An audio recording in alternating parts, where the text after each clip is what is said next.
आदरणीय मिश्रा जी का स्वागत बड़ी बाला से सभी जिलाध्यक्ष जी की टीम, भाई महेश बाबू कुशवाहा जी की टीम और उनके साथ में राज कपूर जी, गोविंद सिंह नेता जी, केसी निराला जी। इसके बाद हमारे संजय कौशिक जी जो जिले के उपाध्यक्ष हैं, आदरणीय मिश्रा जी का स्वागत करेंगे प्रतीक चिन्ह बैठ करके। हमारे हिलाइए नहीं मेरे भैया, लाइव चल रहा है, क्या कर रहे हैं। और इसी कड़ी में हमारे चेयरमैन विजयगढ़ संजीव काका जी, उनसे मैं निवेदन करूंगा अपना प्रतीक चिन्ह बैठ करके आदरणीय मिश्रा जी का स्वागत करें। और इसी कड़ी में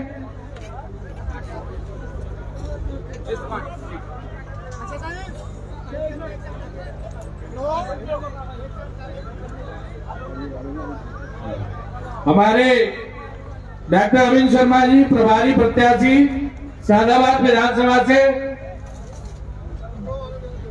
और डॉक्टर अरविंद शर्मा जी आदरणीय मिश्रा जी स्वागत करेंगे। इसी कड़ी में हमारे श्री नरेंद्र शर्मा जी, प्रभारी प्रत्याशी बरौली विधानसभा, आदरणीय मिश्रा जी स्वागत करेंगे।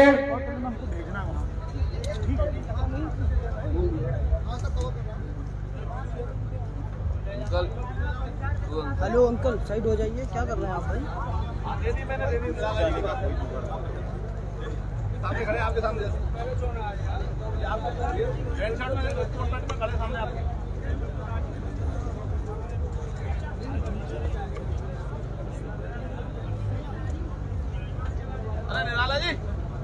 डॉक्टर अरविंद शर्मा जी, आदरणीय मिश्रा जी का स्वागत करें। डॉक्टर अरविंद शर्मा जी, प्रभारी प्रत्याशी सादाबाद विधानसभा।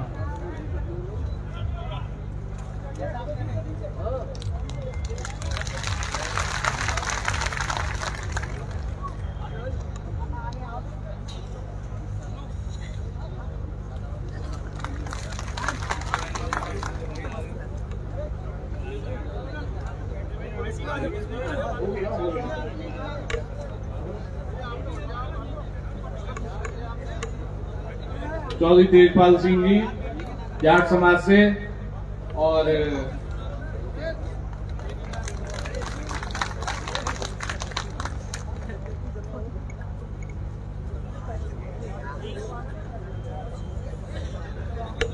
हमारे जाट समाज के सभी भाई आदरणीय मिश्रा जी सम्मान करेंगे गदा बैठ करके।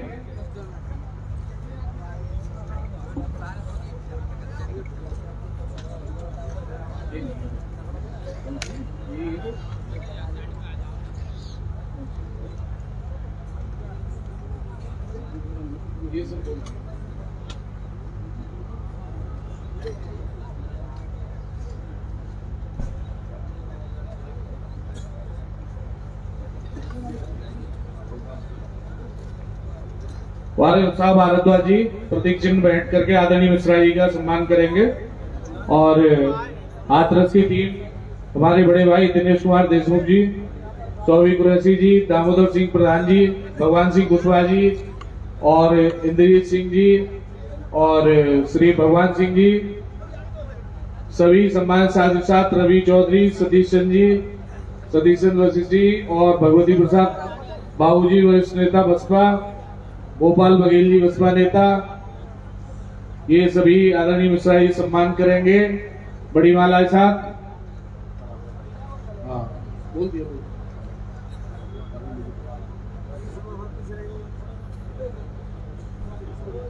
सभी भाइयों से अपील करूंगा, स्वागत करने के बाद में सभी अपना अपना नीचे स्थान लें, क्योंकि मंच की भी एक क्षमता होती है और मंच पे ज्यादा भीड़ न करने की अपील करूंगा, सभी से थोड़ा निवेदन करूंगा, सभी सम्मानित भाइयों से।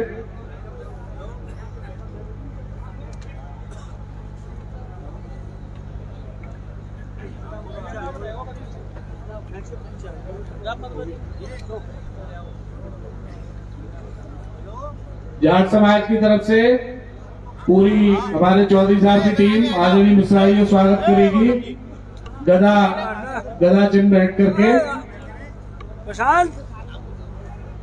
चौधरी धर्मवीर सिंह और पूरे जाट समाज की टीम, चौधरी देवी सिंह कुंतल जी गदा भेंट करते हुए आदरणीय मिश्रा जी का सम्मान करते हुए।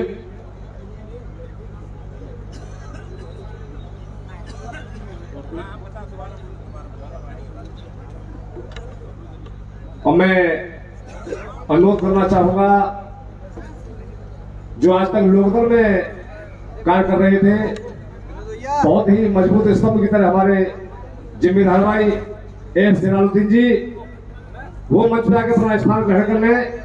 आज दलवर के साथ 200-250 लोगों के साथ हमारी पार्टी में आज शामिल होने के लिए वो आए हैं। मैं उनसे अनुरोध करूंगा मंच पे आकर अपना स्थान लेने, और सभी उनकी टीम के साथी वही खड़े हो गए। हमारे मुख्य अतिथि महोदय को एहसास करा दे कि हम लोग सभा छोड़ के बहुजन समाज पार्टी में शामिल होने आए हैं। अपने स्थान पर खड़े हो गए, अपने स्थान पर खड़े हो जाए। मुख्य अतिथि जी हमारे आपकी तरफ देख रहे हैं, उनको एहसास होना चाहिए कि हाथरस में दलवा के साथ तमाम जिम्मेदार साथी अन्य दलों को छोड़ के बहुजन समाज पार्टी में शामिल होने आए हैं। एक से अंतिम जितने निवेदन है,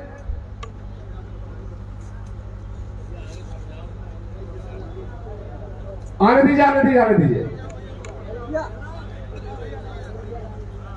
आप नहीं समाज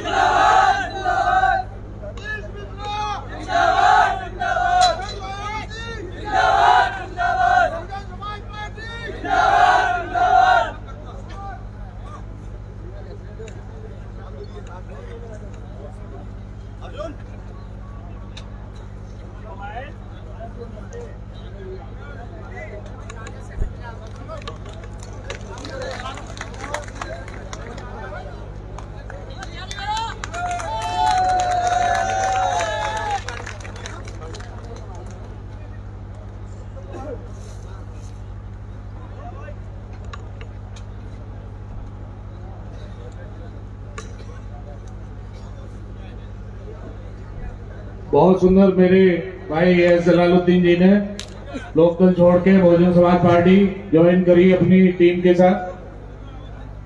और मैं आप सभी से निवेदन करूंगा, जिन जिन डॉक्टर अविन शर्मा जी को मंच पे आमंत्रित करूंगा, आप आए और अपने विचार रखें।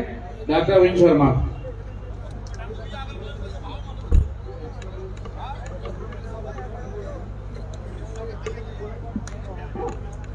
सर्वप्रथम भगवान परशुराम को नमन करते हुए और बाबा साहब भीमराव अंबेडकर जिन्होंने संविधान का निर्माण किया था, उन्हें नमन करते हुए मान्यवर काशीराम साहब जिन्होंने बहुजन समाज पार्टी का निर्माण किया था, उन्हें नमन वंदन करते हुए और माननीय बहन कुमारी मायावती जी को अपना आदर्श नेता मानते हुए आज मुख्य अतिथि के रूप में हम सबके मार्गदर्शक हाथरस जनपद में मंडल स्तरीय कार्यकर्ता बैठक लेने के लिए आए हुए हम सबके मार्गदर्शक ब्राह्मण शिरोमणि माननीय सतीश चंद्र मिश्रा जी का मैं हाथरस जनपद में आप सबकी तरफ से बहुत बहुत स्वागत करता हूं। और मेरे भाइयों, आप सब अपने दोनों हाथ उठा करके माननीय सतीश चंद्र मिश्रा जी को यहां से आश्वस्त करके भेजें कि तीनों की तीनों विधानसभा हाथरस से और अलीगढ़ मंडल से भारी बहुमत से हम माननीय बहन कुमारी मायावती जी के हाथ मजबूत करेंगे और उन्हें उत्तर प्रदेश का मुख्यमंत्री 5वीं बार बनाने का काम एक एक विधायक यहाँ से बना करके देंगे।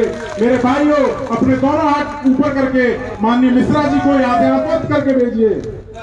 और मैं सीधे सीधे हमारे मुख्य अतिथि जी को आमंत्रित करता हूँ यहाँ कि वो हमें यहाँ 2 शब्द बोल करके हमें यहाँ आए हैं और हमारा सबका मार्गदर्शन करें। ऐसे हमारे माननीय सतीश चंद्र मिश्रा जी का मैं बुलाता हूँ यहाँ।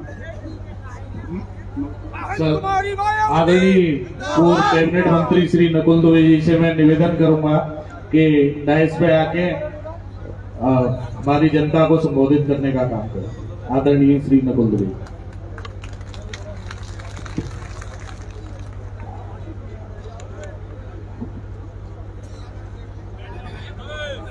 आज इस क्रांतिकारी धरती पर सामने की ओर बैठे क्रांतिकारी मेरे सम्मानित बड़े बुजुर्गों, आज के इस समारोह के मुख्य अतिथि, हम सबके मार्गदर्शक, हम सबके प्रेरणा स्रोत, बहुजन समाज पार्टी के राष्ट्रीय महासचिव, सम्मानित सांसद राज्यसभा परम आदरणीय श्री चंद्र मिश्रा जी, मंच पर विराजमान हमारे सभी सम्मानित नेतागण, सम्मानित सूरज सिंह जी, धर्मवीर चौधरी साहब, हमारे छोटे भाई शर्मा जी, उत्साह भारद्वाज जी और तमाम सारे हमारे साथी बैठे हुए यहाँ पर। मैं सिर्फ इतना कहना चाहता हूं, जगह जगह लिखा हुआ है काम दमदार। कौन कौन से आपको काम दमदार दिखाई पड़े? यमुना एक्सप्रेस वे पर पैदल चलते हुए, रोते बिलखते हुए लोग, ऑक्सीजन गैस की कमी के कारण लाखों, सैकड़ों की, लाखों, हजारों की तादाद में मरते हुए लोग, 5 किलो गेहूं या 5 किलो चावल क्या झोला लेने के लिए लाइन लगाए हुए लोग, या वो लोग जो आपके इसी हाथों से बहुत ज्यादा दूर नहीं है, थोड़ी देर पर 3 काले कानून को हटाने के लिए अपने प्राणों की शहादत देने वाले लोग, आखिर कौन सा तुम्हारा काम दमदार है मेरे भाई?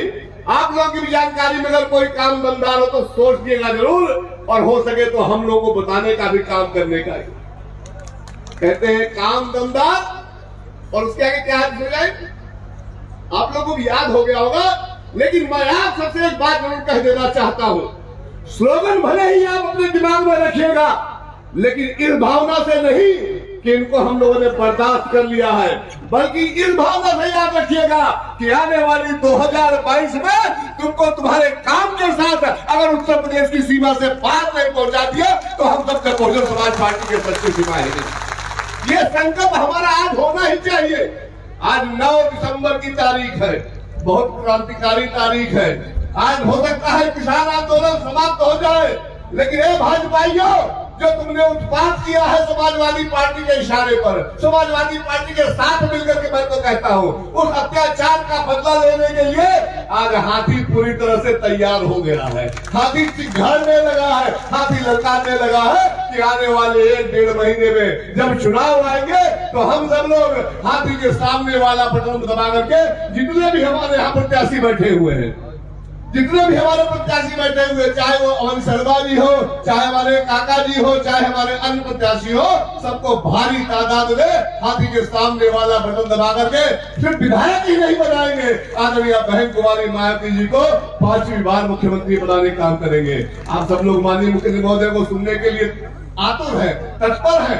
मैं आप सबसे इतना खाली कहना चाहता हूँ कि यहाँ पर आज इस कार्यक्रम के माध्यम से माननीय मुख्यमंत्री महोदय द्वारा दिए गए संबोधन को अपने साथ लेकर के जरूर जाइएगा, उसको यहाँ छोड़िएगा नहीं, क्योंकि इनका अगर काम दमदार है तो छाएगा हाथी, ललकारेगा हाथी। ये संदेश हमको, आपको सबको देना है। इसलिए माननीय मुख्यमंत्री महोदय के माध्यम से आप सबको ये संकल्प लेकर के यहाँ से जाना है कि जब तक हम लोग आदरणीय बहन कुमारी मायावती जी को 5वीं बार मुख्यमंत्री बना लेंगे, हम लोग चैन से बैठने का काम नहीं करेंगे। मैं आमंत्रित करता हूँ बहुजन समाज पार्टी के राष्ट्रीय महासचिव परम सम्मानित परम आदरणीय माननीय सतीश चंद्र मिश्रा जी को, कृपया वो माइक पर आए और हम सबको आशीर्वाद देते हुए संकल्प दिलाने काम करें। माननीय मुख्यमंत्री महोदय। आदरणीय मिश्रा जी जिंदाबाद, जिंदाबाद।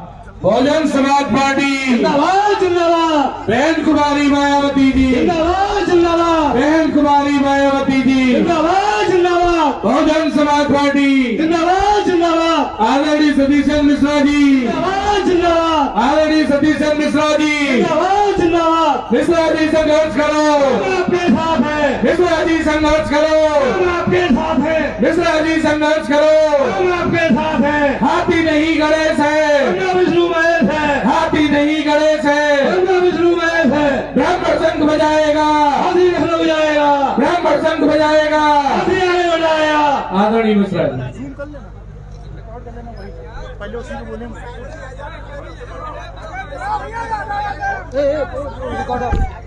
मंच पर उपस्थित बहुजन समाज पार्टी के सभी सम्मानित नेतागण,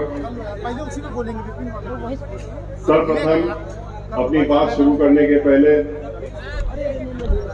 संविधान के रचयिता डॉक्टर बाबा साहब भीमराव अम्बेडकर तथा बहुजन समाज पार्टी के संस्थापक मानवर श्री काशीराम जी को नमन करता हूं। श्री प्रताप सिंह बघेल जी, पूर्व एमएलसी, माननीय मोहम्मद फुरकान जी, मेयर अलीगढ़, मुख्य सेक्टर प्रभारी श्री सूरज सिंह जी, डॉक्टर अनिल शर्मा जी, प्रत्याशी प्रभारी विधानसभा सादाबाद श्री संजीव कुमार काका का नाम लेने के बाद मैं आप लोगों को एक खुशखबरी भी देना चाहता हूं और ये बताना चाहता हूं कि हमारी पार्टी की मुखिया, हम सबकी नेता सुश्री बहन कुमारी मायावती जी ने श्री संजीव कुमार काका जी को, जो कि चेयरमैन विजयगढ़ नगर पंचायत के हैं, जिनकी पत्नी भी जिला पंचायत सदस्य हैं और एक बहुत ही सम्मानित परिवार से आते हैं, इनको हमारी नेता बहन कुमारी मायावती जी ने हाथरस सुरक्षित विधानसभा, जहां आज हम लोग मौजूद हैं, यहां से अपना आशीर्वाद देते हुए और इनको चुनाव मैदान में उतारने का काम किया है। इनको यहां का प्रत्याशी घोषित करने की जिम्मेदारी हमारे जिम्मे डाली गई है और हम इनको यहां का प्रत्याशी घोषित करते हैं और आप सबका आशीर्वाद इनके लिए मांगने का काम हम आप लोगों से करते हैं। श्री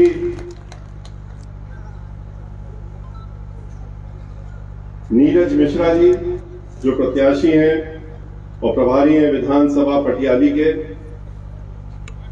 पंडित नरेंद्र शर्मा जी, प्रत्याशी प्रभारी विधानसभा बरौली, श्री सुभाष शाक्य जी, प्रत्याशी प्रभारी आमापुर विधानसभा, श्री तिलक राज राघव जी, प्रत्याशी और प्रभारी विधानसभा छर्रा, श्रीमती रजिया खान जी, श्री प्रमोद गौड़ जी, पूर्व विधायक, श्री चौधरी धर्मवीर सिंह जी, राष्ट्रीय प्रवक्ता बहुजन समाज पार्टी, श्री लक्ष्मण सिंह जी, शिवकांत शर्मा जी, ओम प्रकाश जी, देवी सिंह कुलचंद जी तथा यहां पर आए हुए सभी समस्त बहुजन समाज पार्टी के सम्मानित कार्यकर्ता, साथियों, बहनों, माताएं तथा मीडिया के साथियों,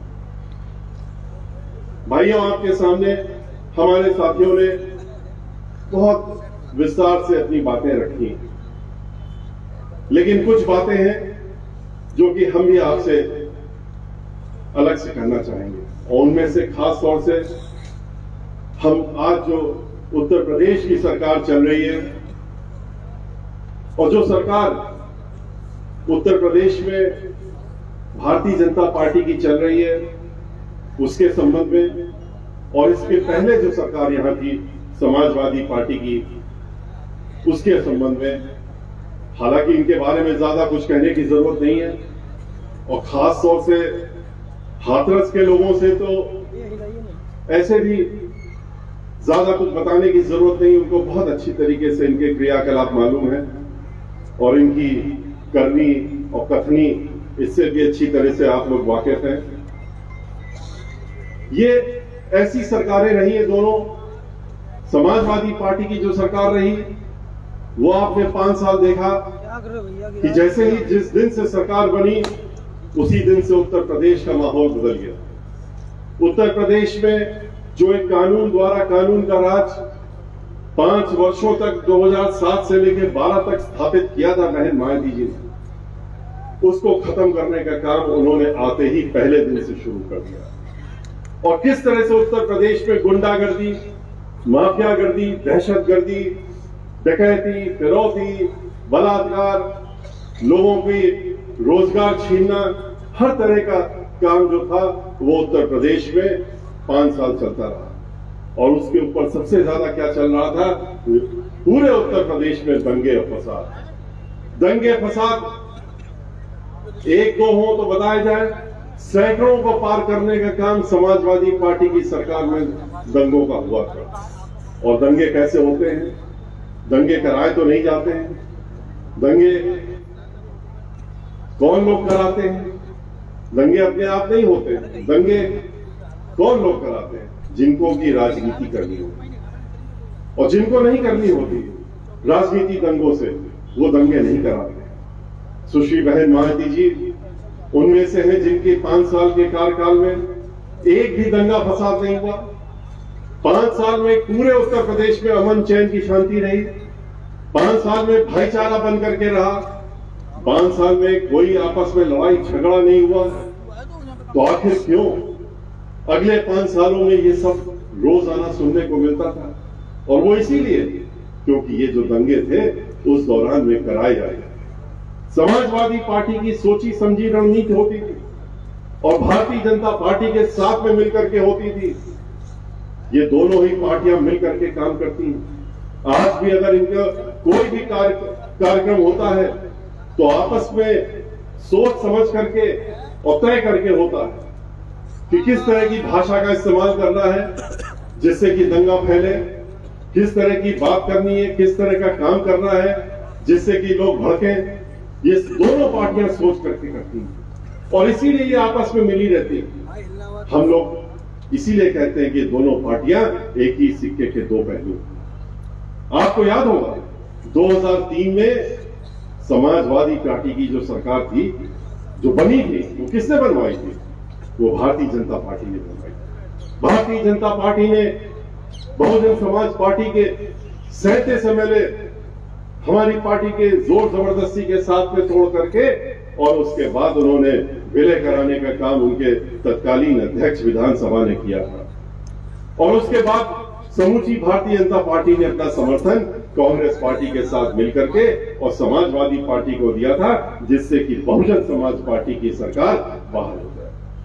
और उसके बाद वो बात दूसरी है कि जो 37 एमएलए इन्होंने तोड़े थे, उसके बाद उच्च न्यायालय से भी हम लोग जीते और सर्वोच्च न्यायालय में भी इसकी जिम्मेदारी बहन मायावती जी ने हमारे जिम्मे डाली थी। उनकी तरफ से तो 35 बड़े बड़े वरिष्ठ अधिवक्ता पूरे देश के थे, लेकिन जीत अंततः बहुजन समाज पार्टी की हुई थी। और इन सारे 37 एमएलए को माननीय सर्वोच्च न्यायालय ने अपने निर्णय में घोषित किया था कि गलत निर्णय करके चेयरमैन ने विधानसभा के जो भारतीय जनता पार्टी के थे सिर्फ सरकार बनवाने के लिए ये निर्णय दिया था। तो ये दोनों पार्टियां आपस में मिलकर के काम करती हैं। आपने देखा कि भारतीय जनता पार्टी की जो सरकार बनी वो कैसे बनी। उन्होंने धर्म के नाम पे, देश के नाम पे तरह तरह के प्रलोभन दे करके लोगों को झूठे झूठे वादे करके और अपनी सरकार बनाने का काम किया।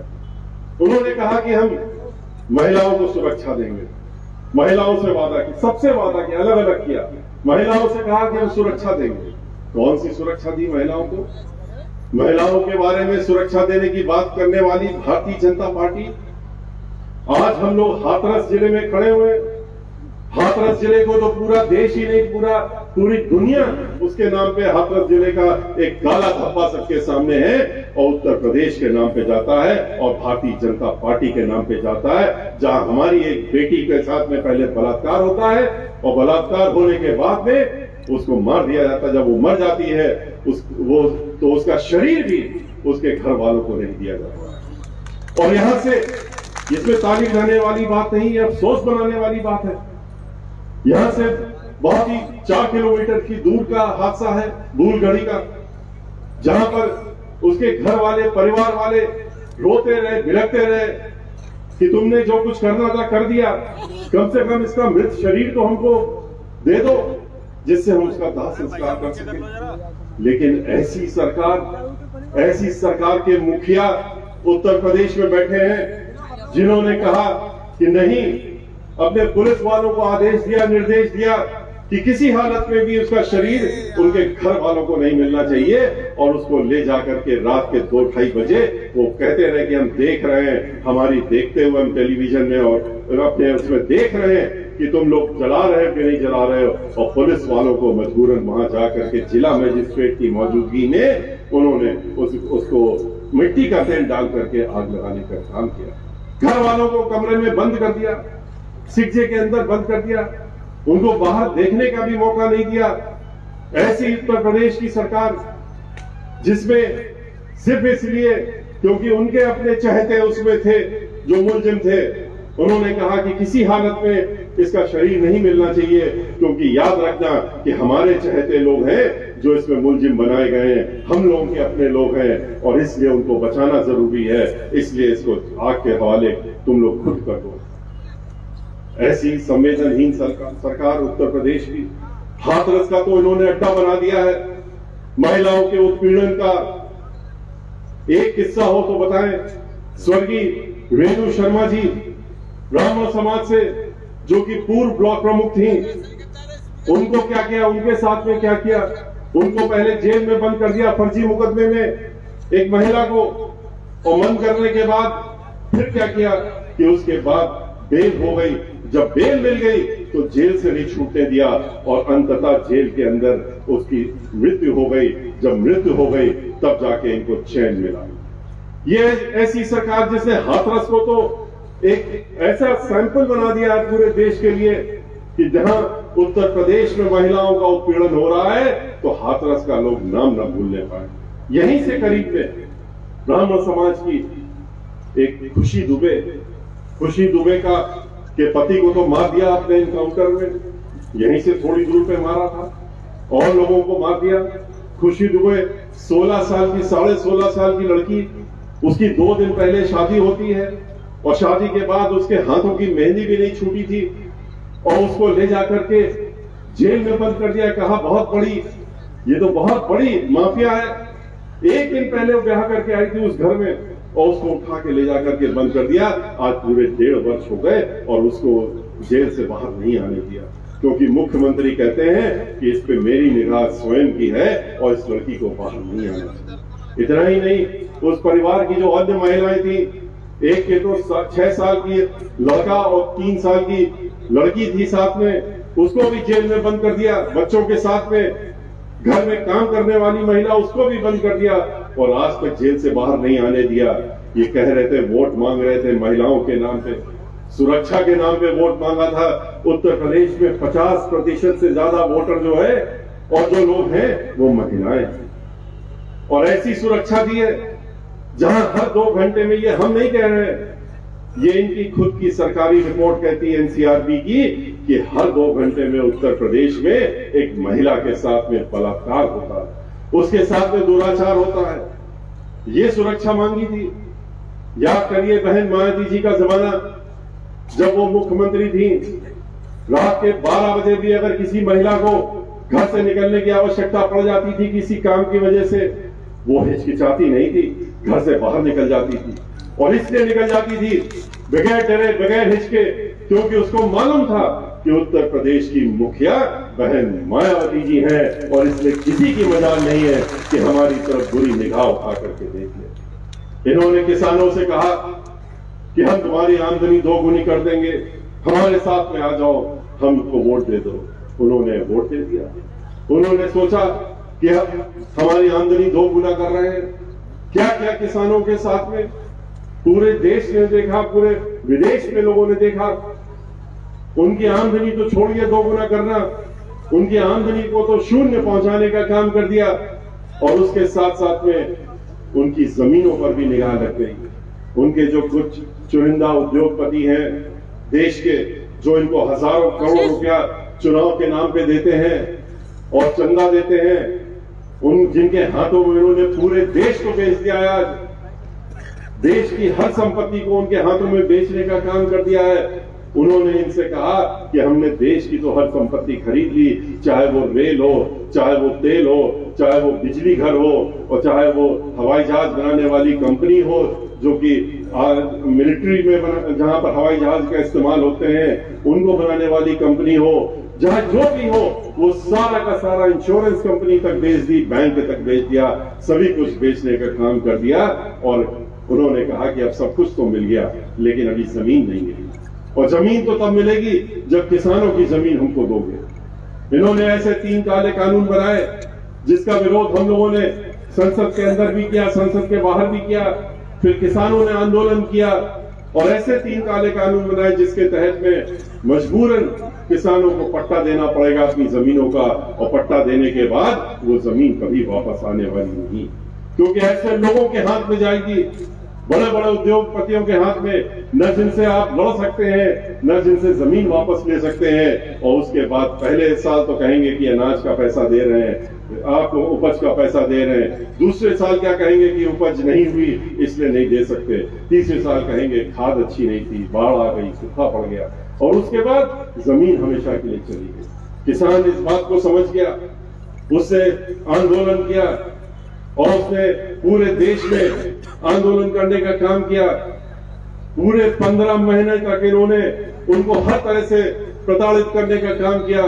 700 से ज्यादा किसान शहीद हो गए, कितने 45,000 से ज्यादा मुकदमे उनके ऊपर दर्ज कर दिए गए इस आंदोलन के दौरान में। और उनका जो MSP था कि न्यूनतम जो पैसा है हमको उसकी गारंटी मिले, वो देने का काम नहीं किया, उस कानून में भी लाने का काम नहीं किया, उसके लिए वो लड़ते रहे। लेकिन इन्होंने MSP तो नहीं दिया पर उनकी जमीन लेने का काम किया। और अंततः क्या हुआ, जब 700 लोग मर गए तब चुनाव चूंकि उत्तर प्रदेश का आ गया, पंजाब का चुनाव आ गया, उत्तराखंड का चुनाव आ गया, 5 प्रदेशों में चुनाव आ गए। इनको लगा कि हमारी तो जमीन खिसक गई। इनके नेताओं ने बताया जाकर के अपने आकाओं को, भारतीय जनता पार्टी के, कि ऐसी स्थिति हो गई है कि हम तो अपने घर में भी नहीं घुस पा रहे हैं। अपने क्षेत्र की बात तो दूर रही, अपने घर में भी हमको पीछे के दरवाजे से जाना पड़ रहा है। वहां की जनता हमको ढूंढ रही है, किसान ढूंढ रहे हैं, हम नहीं जा सकते।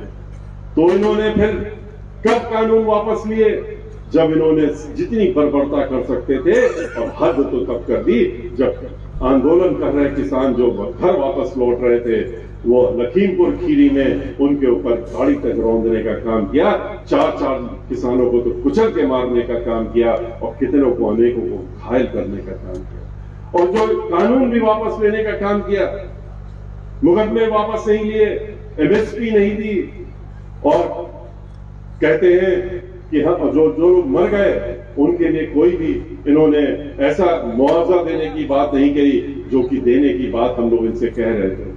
किसानों को वापस लेने का काम चुनाव की वजह से कर रहे हैं, और ये बात तो इनके नेताओं ने कह दी। एक पूर्व राज्यपाल उत्तर प्रदेश के ही हैं, उन्होंने कह दिया अपनी बात, उनके निकल गई अंदर की बात पार्टी की।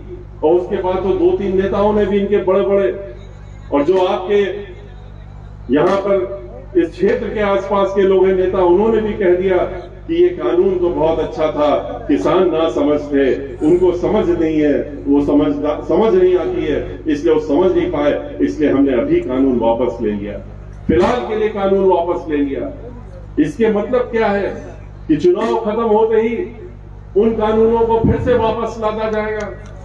ये सिर्फ चुनाव के लिए कानून वापस लिए जा रहे हैं।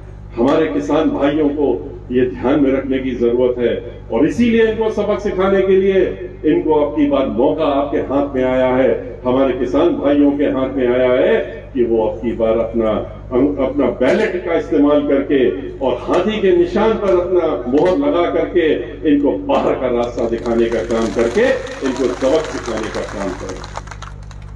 इन्होंने नौजवानों से क्या कहा, उनसे भी कहा कि वादा किया, जिस तरह से 15 लाख देने का वादा किया था, 15 रुपए भी किसी के खाते में नहीं आए, कह दिया जुमला था। उसी तरह से नौजवानों से कहा कि हम तो आपको 2 करोड़ नौकरियां देंगे, 2 करोड़ नौकरियां 1 साल में देंगे, और ये कहकर के वोट लेने का काम किया।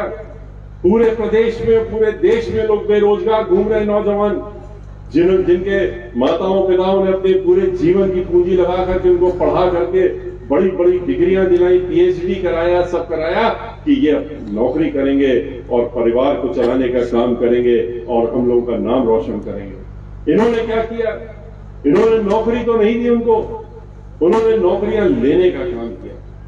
जितने भी संस्थाएं थी सरकारी, जिनका कि अभी हमने आपसे जिक्र किया, जितनी भी सरकारी संस्थाएं जहां सरकारी नौकरियां होती थी, उन्होंने उन सारी की सारी संस्थाओं को, चाहे वो ओएनजीसी हो और चाहे रेलवे हो, चाहे अन्य संस्थाएं हो, चाहे बैंक हो, उन्होंने एक अपने चुनिंदा जो इनके जो लोग हैं, जिनको ये जिनसे चंदा लेते हैं, उनको इन्होंने बेचने का हाथ, उनके हाथों में बेचने का काम किया। लोग बेरोजगार हो गए, आगे की नौकरियां बंद कर दी। जितनी भी सरकार में कोई रिटायर हो रहा है, आदेश दिया उत्तर प्रदेश की सरकार ने कि उनको कोई नौकरी नहीं दी जाएगी, उस पोस्ट को नहीं भरा जाएगा, वो पोस्ट खाली रखी जाएगी। और इसीलिए आप देख रहे हैं कि हर तरफ से जहां भी नौकरी निकलती थी, नौकरी निकलना बंद हो गई। 2 करोड़ नौकरी देने के वादा करते हुए नौकरी छीनने का काम किया। और जब आंदोलन किया नौजवानों ने, इनको याद दिलाने के लिए कि आपने तो ये वादा किया था, तो इन्होंने उनका स्वागत लाठियों से किया, उनका सर फोड़ने का काम किया, उनको लहूलुहान करने का काम किया और उनसे कहा कि नौकरी तो हम नहीं दे सकते, ठीक है तुम पढ़े लिखे हो, तुम्हें एक हम सलाह दे सकते हैं कि जाओ और पकौड़ा बेचने का काम करो। पकौड़ा बेचने की राय दे रहे हैं इन पढ़े लिखे लोगों को जिनसे वादा किया था। पकौड़ा बेचना हम लोग कोई गलत बात नहीं मानते। हमारी पार्टी तो, बहुजन समाज पार्टी तो गरीबों के लिए पार्टी ही बनी है, उन्हीं के लिए लड़ती है, उन्हीं के लिए काम करती है, लेकिन धोखाधड़ी नहीं होनी चाहिए। जो पढ़े लिख करके नौजवान पीएचडी डिग्री लेकर के और खड़े हुए हैं नौकरी के लिए, उनसे आप वादा करिए और फिर धोखा दीजिए, ये गलत बात है। इसी तरह से इन्होंने जो अध्यापक लोग थे, उत्तर प्रदेश में अध्यापकों के साथ में धोखा देने का काम किया। इनसे इन्होंने पहले कहा जो बेरोजगार, जो वित्त विहीन अध्यापक लगभग 20 लाख के करीब उत्तर प्रदेश में, पहले समाजवादी पार्टी ने धोखा दिया वोट लेने के लिए और उन्होंने उनको वोट दिया। जब सरकार बन गई तो पूरे 5 साल तक उनको बाहर रखा। उसके बाद भारतीय जनता पार्टी वालों ने वादा किया कि आप हमारे साथ में आइए। वित्त विहीन शिक्षकों से कहा कि हम आपको वादा करते हैं कि हम आपके लिए अच्छी सी एक व्यवस्था करेंगे जिसमें आपको मानदेय मिलेगा, सम्मानजनक मानदेय मिलेगा। पूरे 5 साल जब निकल गए, 4.5 वर्ष हो गए, 1 रुपया भी नहीं मिला, तो इन लोगों ने हजारों लाखों की संख्या में जाकर के लखनऊ में आंदोलन किया। उनको भी लाठियां मिली, उनके भी सर फोड़े गए, महिलाओं तक को नहीं छोड़ा गया। एक महिला ने तो अपना विधानसभा के सामने सर मुड़ाने का काम किया और सर मुड़ा करके उसने कहा, जब मीडिया के लोगों ने पूछा कि सर क्यों मुड़ाया, उसने कहा हमने सर तो सांकेतिक मुड़ाया है कि आज इस सरकार का हम अंत्योष्टि की घोषणा कर रहे हैं और इसकी अंत्योष्टि कर रहे हैं। उन्हीं लोगों से बहन मायावती जी मिली, हम उनको लेकर के उनके पास जब गए, उन्होंने पूरी बातें सुनी और सुनने के बाद उन्होंने कहा कि आपकी तो पूरी की पूरी मांगे जायज है, बनने दीजिए हमारी सरकार और बनते ही हम आपकी ये मांगे पूरी करने का काम जरूर करेंगे। लेकिन मुख्यमंत्री क्या कहते हैं? मुख्यमंत्री ने जब इनके लाठियां चलाई आंदोलन के बाद, तो जब महिला ने अपना सर मुड़वा लिया तो अगले दिन ही उनका बयान आ गया। कहते हैं कि ये जो अध्यापक लोग हैं, ये लोग इनको ऐसी ही दशा होनी चाहिए, क्योंकि ये पिछले जन्म के कुकर्मी हैं। इन्होंने पिछले जन्म में पाप किए थे, इसलिए इस जन्म में ये अध्यापक बन गए और अध्यापक बन गए हैं तो इनके साथ में ऐसा ही व्यवहार होना चाहिए। ऐसी बात करना एक ऐसे लोगों के लिए, ऐसे वर्ग के लिए जो कि हम सबको पढ़ाने का काम करते हैं, जो हम सबके गुरु के रूप में होते हैं, उनके लिए ये कहना कि वो पापी हैं, उन्होंने पिछले जन्म में पाप किए थे इसलिए वो उनको लाठियां दे रही है इस साल में और इसीलिए वो अध्यापक बने हैं। ऐसी सोच है हमारे उत्तर प्रदेश में जो भारतीय जनता पार्टी है और उनके मुखिया की सोच इस तरह की सोच है। इसमें आपको सोचना पड़ेगा कि क्या ऐसी ही सरकार चाहिए, जो सरकार जहां जहां पर नौकरियां निकलती भी हैं। अभी आपने देखा टीईटी की 20 लाख विद्यार्थी थे, 20 लाख अभ्यर्थी थे जिन्होंने आवेदन किया। करोड़ों सैकड़ों करोड़ रुपया तो खाली इनको चंदा मिल गया जो फॉर्म भरने में जमा कराते हैं। और इसके बाद क्या किया? जब वो पर्चा दे करके बाहर निकले, सोच रहे थे कि अब हमको आगे चल करके हमारा रिजल्ट आएगा, हम नौकरी पाएंगे, तब कह दिया कि पर्चा लीक हो गया और इम्तिहान कैंसिल कर दिया गया, रद्द कर दिया गया। ये कहीं पहली बार पर्चा लीक नहीं हुआ। इनकी जितनी भी पिछले 5 साल में देख लीजिए, 8 ऐसे इम्तिहान हुए हैं, चाहे वो लेखपाल का हो चाहे वो अन्य हो, जब जब इम्तिहान हुए, इम्तिहान के बाद पर्चा लीक हो गया। और 1-2 जगह जहां सामने ये बात नहीं आ पाई, तो वहां के जिन लोगों की नौकरी मिली वो भी देख लीजिए, वो इन्हीं के खास चुनिंदा लोग हैं जिनको कि ये पर्चा लीक कराने का काम करते हैं। वो तो बात दूसरी है कि अब की बार भी उन्हीं को नौकरी देना चाहते थे, पर ये इसका खुलासा हो गया। तो जब खुलासा हो गया तो कहते हैं हम बड़ा सख्त कार्रवाई करेंगे। क्या सख्त कार्रवाई करेंगे? उनके बारे में सोचिए, जिनको मीडिया वाले दिखा रहे थे इम्तिहान दे करके बाहर छोटी लड़कियां लड़के, और जो इतनी उम्मीद से आए थे, जिनकी कईयों की उम्र भी खत्म हो जाएगी अब और एज के बाहर हो जाएंगे, वो रो रहे थे, बिलख रहे थे कि क्या इसी सरकार को हमने बनाने का काम किया था? यही हमारी व्यवस्था है। आज हर जगह जहां जहां नौकरी हो सकती है, इन्होंने उसको उत्तर प्रदेश में भी जितनी भी नगर निगम है, नगर पालिका है, आपके यहाँ भी है, PWD है, इरिगेशन डिपार्टमेंट है, जहां भी ले लीजिए, जहां सरकारी नौकरी हो सकती है, इन्होंने सबको ठेकेदारों के हाथ में दे करके और अपने चुनिंदा ठेकेदारों के हाथ में दे करके उनके हाथ में दे दिया सरकारी नौकरियां खत्म कर। तो ये आपको याद रखना इसलिए जरूरी है कि बहन मायावती जी की जब सरकार आई थी 2007 में, आते ही पहले ही 3 महीने में उन्होंने 1,11,000 लोगों को नौकरी दी थी। जो नौकरियां में रोक लगी थी उसको खत्म करने का काम किया था। 5 साल में 23 लाख से ज्यादा नौकरियां दी थी। ये लोग खाली वादे करते हैं, झूठे वादे करते हैं, चाहे ये हो चाहे समाजवादी पार्टी के लोग हों, और ये लोग वादे करके आपसे वोट लेने का काम करते हैं, गरीबों को ठगने का काम करते हैं, गरीबों को छलने का काम करते हैं, बेरोजगारों को छलने का काम करते हैं, किसानों को करते हैं, महिलाओं के साथ में धोखाधड़ी करते हैं। ये वो लोग हैं जो गरीबों के घरों में तो जाएंगे, जैसे कांग्रेस पार्टी ने शुरू किया था, अब भारतीय जनता पार्टी वाले भी वही काम करने लगे, दिखावे की, झूठ मूठ की राजनीति, कि जब तक चुनाव आए तो गरीबों की झोपड़ी में चले जाओ, गरीबों के घर में जाओ और दिखाओ कि हम खाना खा रहे हैं, दलितों के घर में जाओ और दलितों से दिखाने, मीडिया को साथ में ले जाते हैं, कहते हैं देखिए हम इनके साथ में खाना खा रहे हैं। ये नहीं बताते हैं कि 2 दिन पहले उनके घर में नए बर्तन भी भिजवाते हैं, खाना भी भिजवाते हैं, 1 दिन पहले उतना खाना, जिस दिन जाना होता उसके पहले खाना भी भिजवाते हैं, अपना बैठने का सामान भी भिजवाते हैं, और तब जाकर के उसमें मीडिया के सामने प्रवेश करके खाना खाने का काम करते हैं। बहन मायावती जी ये नहीं करती। हमसे मीडिया के साथी पूछ रहे थे कि वो झोपड़ी में क्यों नहीं जाती? ये सब लोग ये नाटक करते हैं, बहन मायावती जी झोपड़ी में क्यों नहीं जाती? मैंने उनको जवाब दिया, वो आपको भी बताना चाहता हूं। मैंने उनसे कहा कि बहन मायावती जी इस तरह की नाटकबाजी में विश्वास नहीं करती हैं।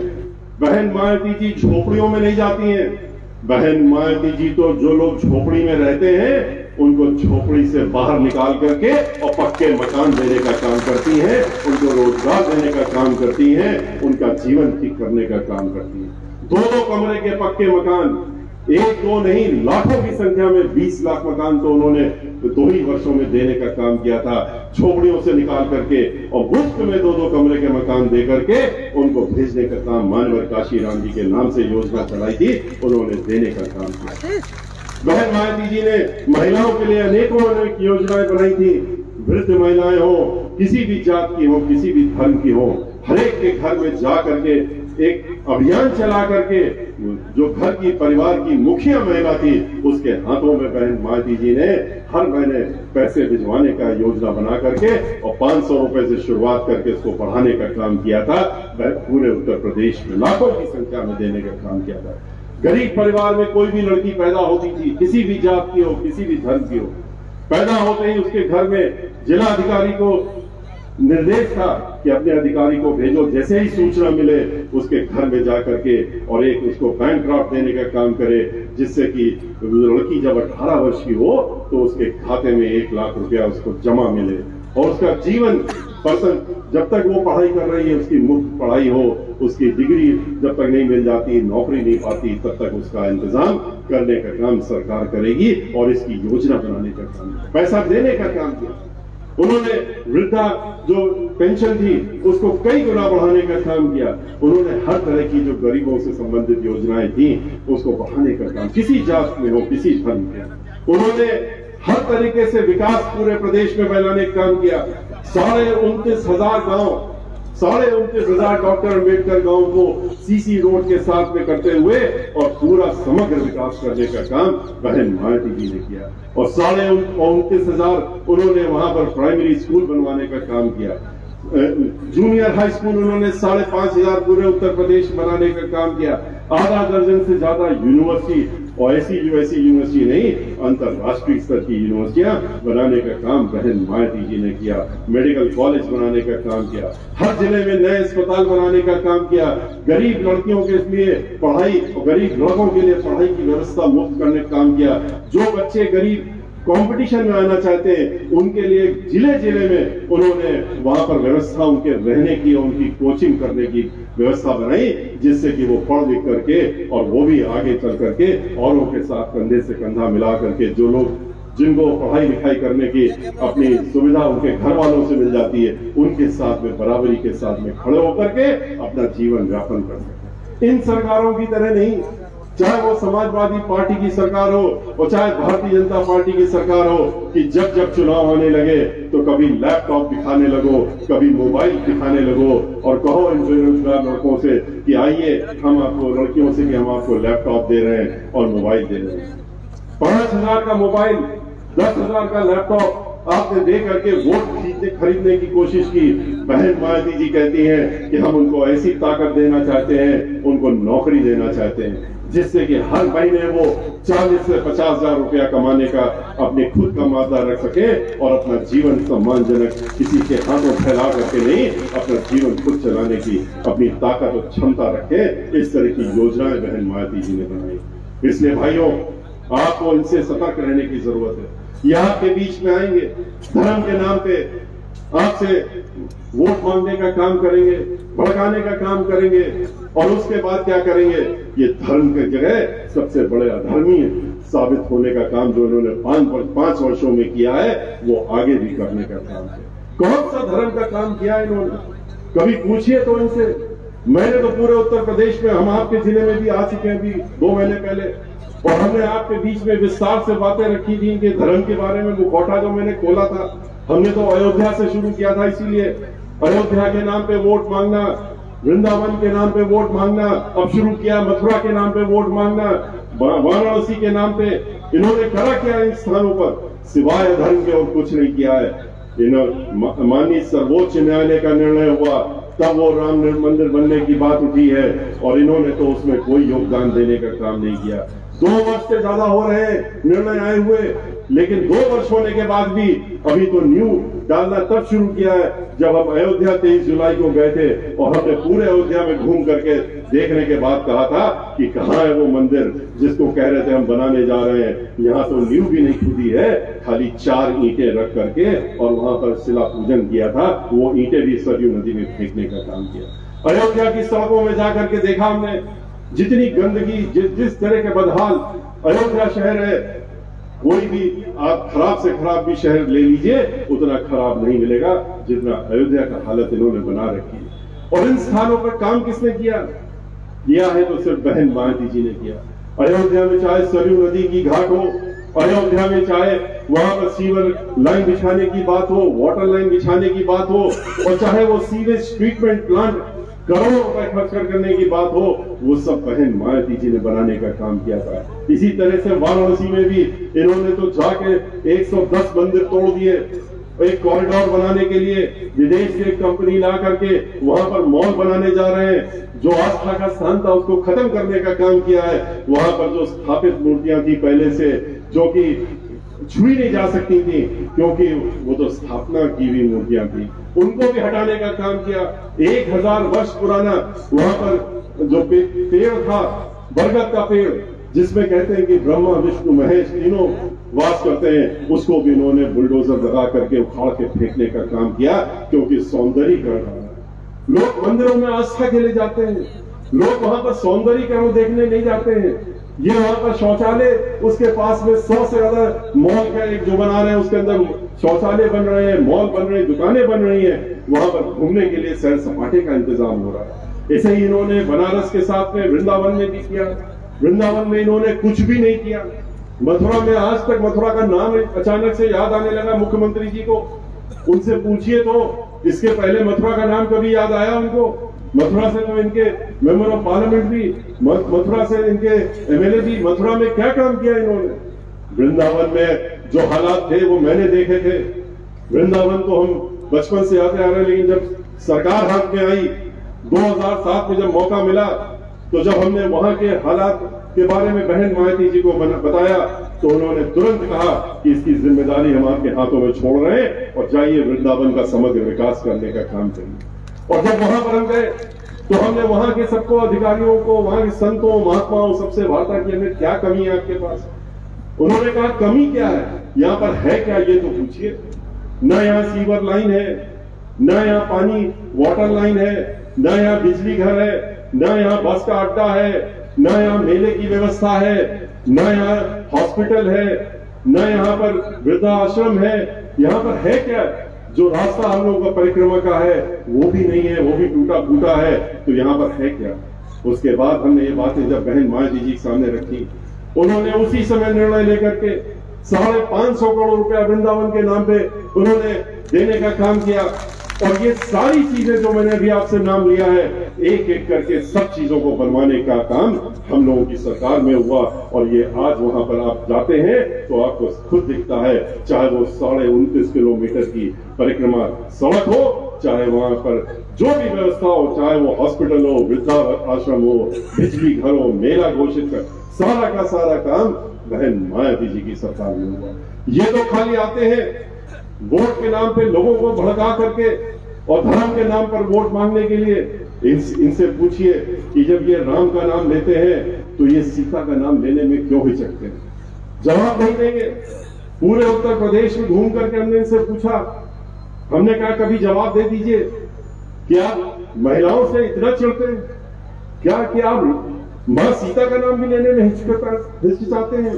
आप सिर्फ राम का नाम लेते हैं, मां सीता की बात नहीं करते हैं। और इसीलिए इन्होंने जब बनारस गए तो वहां पार्वती जी का जो मंदिर उनके ठीक प्रांगण में था, 10 फीट की दूरी पे, उसको इन्होंने तोड़ने का काम कर दिया वहां पर भी। और लेकिन हम लोगों की सरकार जब थी, ये सीताराम कभी नहीं कहते, सिर्फ राम का नाम लेते हैं। हम लोग किसी से मिलते हैं सीताराम कहते हैं, आपस में एक दूसरे से मिलते हैं सीताराम कह करके मिलते हैं, पर ये सिर्फ राम देते हैं। क्योंकि इनके अंदर क्यों और किस वजह से महिलाओं से इनको एक बहुत बड़ा इनको चिढ़, महिलाओं को ये कभी भी ध्यान नहीं देख सकते, और इसीलिए इस तरह की सोच रखते हैं। और हम लोगों ने जब हमारी सरकार थी, जहां पर मां सीता वहीं थी जाके जहां लव कुश पैदा हुए थे, बिठूर में कानपुर के पास, वहां पर जाकर के 150 करोड़ रुपए खर्च करके और वाल्मीकि आश्रम से लेकर के, सीता रसोई से लेकर, सीता मंदिर से लेकर के, पूरे क्षेत्र का बिजली घर से बनाने से लेकर के पूरा का पूरा समग्र विकास करने का बहुजन समाज पार्टी की सरकार में ये किया गया। इसीलिए हम कहते हैं कि इनकी जितनी भी बातें हैं, वादे तो झूठे हैं ही, इनके धर्म के बहकावे में भी मत आइएगा। इनका चेहरा देखिए, जब ये बोलते हैं, जब ये अपनी बात रख रहे होते हैं, भड़काने का काम कर रहे होते हैं, तो इनके चेहरे से नजर आ जाता है कि क्या सोच रहे हैं। ये सोच रहे हैं कैसे हम फिर से उत्पात मचाएं और कैसे फिर से लोगों को धोखा दें। उस समय इनके मन में यही चल रहा होता है, और कैसे हम दोबारा से यहाँ पर सत्ता हासिल कर लें। और इसीलिए आपके बीच में ये झूठे प्रवचन करके चले जाते हैं। इनका मुखौटा इनके चेहरे से हट चुका है, और इनका असली चेहरा आज उत्तर प्रदेश की हर वर्ग के, हर जनता के, हर एक के सामने आ चुका है। चाहे वो दलित समाज के लोग हो, चाहे वो अल्पसंख्यक समाज के लोग हो, जिनको कि ये दबाने की कोशिश करते हैं, डराने की कोशिश करते हैं, धमकाने की कोशिश करते हैं, दहशत फैलाने की कोशिश करते हैं, आज वो लोग भी याद कर रहे हैं बहन मायावती जी को और दिन गिन रहे हैं कि कब इनके ये 3 महीने पूरे होंगे और बहन मायावती जी की सरकार आएगी और फिर उत्तर प्रदेश में अमन चैन का और भाईचारा का माहौल बनेगा और सर्व जन हिताय और सर्व जन सुखाय की एक सरकार उत्तर प्रदेश में देखने को मिलेगी और यहाँ चलती हुई नजर आएगी। इसलिए भाइयों, इनके चाहे ये हो, चाहे समाजवादी पार्टी हो और चाहे इनकी सहयोगी पार्टी कांग्रेस पार्टी हो और इनके अन्य सहयोगी पार्टियां हैं जो इनके साथ में खड़ी है, उनसे आपको सतर्क रहने की जरूरत है और सतर्क रहते हुए आपको इन सब बातों को ध्यान में रखने की जरूरत है। आप इन बातों को अगर भूल गए और यहीं पर छोड़ गए, आप तो हमारे खास लोग हैं, खास कार्यकर्ता लोग हैं। आज ये कार्यकर्ता मंडल स्तरीय बैठक है, यहाँ पर 17 सीटें हैं और हमारे यहाँ पर मंडल स्तरीय बैठक जो है, जो हमारी सुरक्षित सीटें थी, उनके लोगों को बुलाया गया, उनके कार्यकर्ताओं को बुलाया गया। हम लोगों को, हमारी पार्टी की मुखिया बहन मायावती जी, उन्होंने ये पूरे उत्तर प्रदेश में मंडल स्तरीय बैठक की योजना बनाई और योजना बनाने के बाद में खास तौर से जो हमारी सुरक्षित सीटें हैं, बनाने के बाद में हमको निर्देश दिया और कहा कि आप इन सब सीटों में जाइए और हमारे जितने भी वरिष्ठ साथी हैं आपके बीच में हैं, हमारे जितने भी मंडल के वरिष्ठ साथी हैं और अन्य साथी हैं, उन सबको भी निर्देशित हुआ कि आप सब लोग मिल करके और इन कार्यक्रमों को करिए और लोगों को अपनी बातें पहुंचाने का काम हमारी तरफ से करिए। बहन मायावती, जितनी बातें मैंने आपके सामने आज रखी हैं, ये ध्यान रखिएगा कि ये बातें बहन मायावती जी की तरफ से आपको संदेश के रूप में हमने देने का काम किया। हम तो अपनी बात आपके सामने पहले आके रखी चुके थे, पूरे प्रदेश में हर जिले में जाके रख चुके थे। इन मंडल स्तरीय जो सभाएं हैं, उसमें बहन मायावती जी के निर्देशों के अनुसार हम उनकी बातें, उन्होंने जो हमको निर्देश दिया है, जो आपके सामने बातें पहुंचाने का काम किया, वो मैं पहुंचाने का काम कर रहा हूं और इस उम्मीद से कर रहा हूं जो उम्मीद उनको भी है, क्योंकि वो भी आपके बीच में आएंगी। वो अपनी बातें जब आएंगी आपके बीच में आएंगी, रखेंगी, वो तो हर जिले में जाने का काम करेंगे। लेकिन इसके पहले उन्होंने कहा कि पूरे प्रदेश में मंडल स्तर पर जाकर के जो सुरक्षित सीटें हैं उस पर जाकर के हम लोग पूरे प्रदेश में एक कार्यक्रम कर लें। हमने कल से शुरू किया अपना कार्यक्रम, 3 दिन पहले शुरू किया था, कानपुर करने के बाद अभी कल किया था और कल करने के बाद से हमारी लगातार कल भी है, इसके बाद भी है। कल हम लोग की मीटिंग जो है यहाँ से नेटवर्क में है, वहां जाएंगे, वहां का मंडल स्तरीय बैठक है। उसके बाद हमारी मीटिंग हापुड़ में है और फिर आपके पड़ोस में 12 तारीख को आगरा में कार्यक्रम है और उसके बाद हम लोग दूसरी तरफ निकलेंगे और पूरे प्रदेश के हर मंडल में जाकर के ये लगातार एक ही दिन बीच में नागा न देते हुए 29-30 तारीख तक हम लोग ये कार्यक्रम करके समाप्त करने का काम करेंगे और उसके बाद पूरे प्रदेश की रिपोर्ट बहन मायावती जी को जो हम रोजाना पहुंचाते हैं, उसके बाद पूरे प्रदेश की भी रिपोर्ट पहुंचाने का काम करेंगे और उसके बाद वो आपके बीच में आने का काम शुरू करेंगे। इसलिए भाइयों, इन बातों को आपको ध्यान में रखने की जरूरत है और बहुत अपने पास तक न रखिएगा, क्योंकि आप लोग हमारे मुख्य लोग हैं। इन बातों को ले जाइए अपनी विधानसभा में, अपने गांव-गांव में, जिले-जिले में, घर-घर में, अपने पूरे जिले में। हमारे यहाँ 17 इस मंडल में सीटें हैं, 17 सीटों में से 17 सीटें अपनी बार हाथरस की जो है हमको बहन मायावती जी की झोली में डालना है और तभी जो हमारी बेटी के साथ में हाथरस में जो इन लोगों ने जिस तरह का दुकान व्यवहार किया था उसका बदला लेकर के हम लेने के लिए हम लोग ये 17 सीटें बहन मायावती जी की झोली में डाल करके इनसे लेने का काम करेंगे। और ये भी बता दें आपको हम कि आप लोग ये आश्वस्त रहिए कि जितनी भी इस तरह के कार्यक्रम ये लोग कर रहे हैं और हरकतें पूरे प्रदेश में कर रहे हैं, ये बेहिसाब नहीं रह जाएंगी। इन सब का एक एक वाक्य, एक एक इस तरह के दुष्कर्म जो इन लोगों के हैं उनको हम लोग एक एक को नोट कर रहे हैं और इनका एक एक दुष्कर्मों का हिसाब मैं सूद के लेने का काम जब हम लोगों की सरकार बनेगी लेने का काम किया जाएगा। किसी को भी बख्शा नहीं जाएगा, चाहे वो जितना बड़ा व्यक्ति भी क्यों ना हो। और बहन मायावती जी कभी छोड़ती नहीं है, चाहे वो कोई भी व्यक्ति हो। अगर उसने अपने हाथ में कानून लेने का काम किया है तो उसको बचने का काम बहन मायावती जी नहीं करती, चाहे वो अपना ही क्यों व्यक्ति क्यों ना हो। और आज ये बात उन्होंने दिखाई कि कानून द्वारा कानून का राज स्थापित करने का काम बहन मायावती जी ने ऐसे ही नहीं किया था। अपने ही मेंबर ऑफ पार्लियामेंट को 15 दिन पुरानी सरकार थी 2007 में, उन्होंने अपने हाथों में कानून लेकर के और बुलडोजर चलाने का काम किया था कुछ गरीब व्यक्तियों की झोपड़ी में गिरा करके कब्जा लेने के लिए। बहन मायावती जी ने उनको लखनऊ अपने आवास में बुलाया और मैं चश्मदीद गवाह हूं क्योंकि मैं मौजूद था उस समय, जिस समय उनको बुला करके उन्होंने अपने आवास में और उनके हाथों में हथकड़ी लगा करके और 5 साल तक जेल के सलाखों के पीछे रखने का काम किया। तो इसलिए भाइयों, इन बातों को सबके बीच में ले जाइए। सिर्फ 20 दिन बचे हैं आपके पास, ज्यादा समय नहीं बचा है।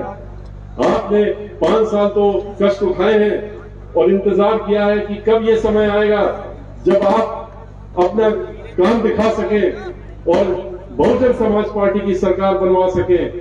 आज खुशी की बात यह है कि हमारे कुछ पिछड़े साथी जो इधर उधर कहीं भी थे, कहीं इधर उधर चले गए थे, हर मीटिंग में हर जगह आज भी यहाँ पर बहुत बड़ी संख्या में लोग आए हैं जिन्होंने बहुजन समाज पार्टी की सदस्यता को ग्रहण किया।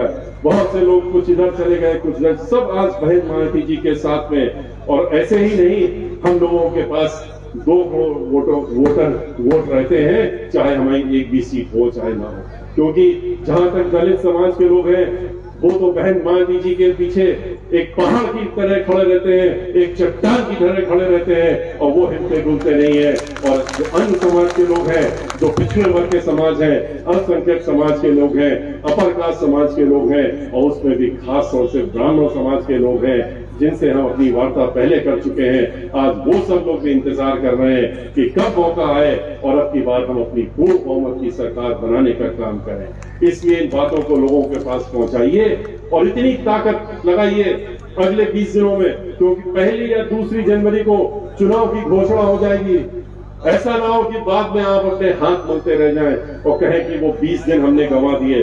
अगर हम थोड़ी मेहनत कर लेते, 24 घंटे में 12 घंटे इस काम में दे देते, 18 घंटे दे देते, तो हम तो अपनी सरकार बना लेते। आपको मालूम है कि हम लोग थोड़े थोड़े वोटों से सैकड़ों की संख्या में सीट हारे थे। तो उस तरह का हाथ मसलने का समय दोबारा ना आए, इसलिए आप लोग पूरी ताकत लगा दीजिए और ताकत लगा करके अब की बार इतनी ताकत लगाइए कि 2022 में जब नतीजे आए तो उत्तर प्रदेश में बहुजन समाज पार्टी की पूर्ण बहुमत की सरकार बनवा करके और भारी बहुमत से पूर्ण बहुमत की सरकार बनवा करके बहन मायावती जी को उत्तर प्रदेश का 5वीं बार मुख्यमंत्री बनाने का संकल्प लेकर के यहां से जाने का काम करिएगा। और इसी के साथ मैं अपनी बात समाप्त करता हूं, लेकिन उसके पहले मैं चाहूंगा कि एक बार अपने हाथ उठा करके और हमको भी आप आश्वस्त कर दीजिए कि आप इस संकल्प में हमारे साथ में हैं। बहुत बहुत धन्यवाद, बहुत बहुत धन्यवाद। आपने हमारा साथ देने का काम किया। जय भीम, जय भारत। नाम से यूट्यूब सतीश चंद्र मिश्रा। बहुजन समाज पार्टी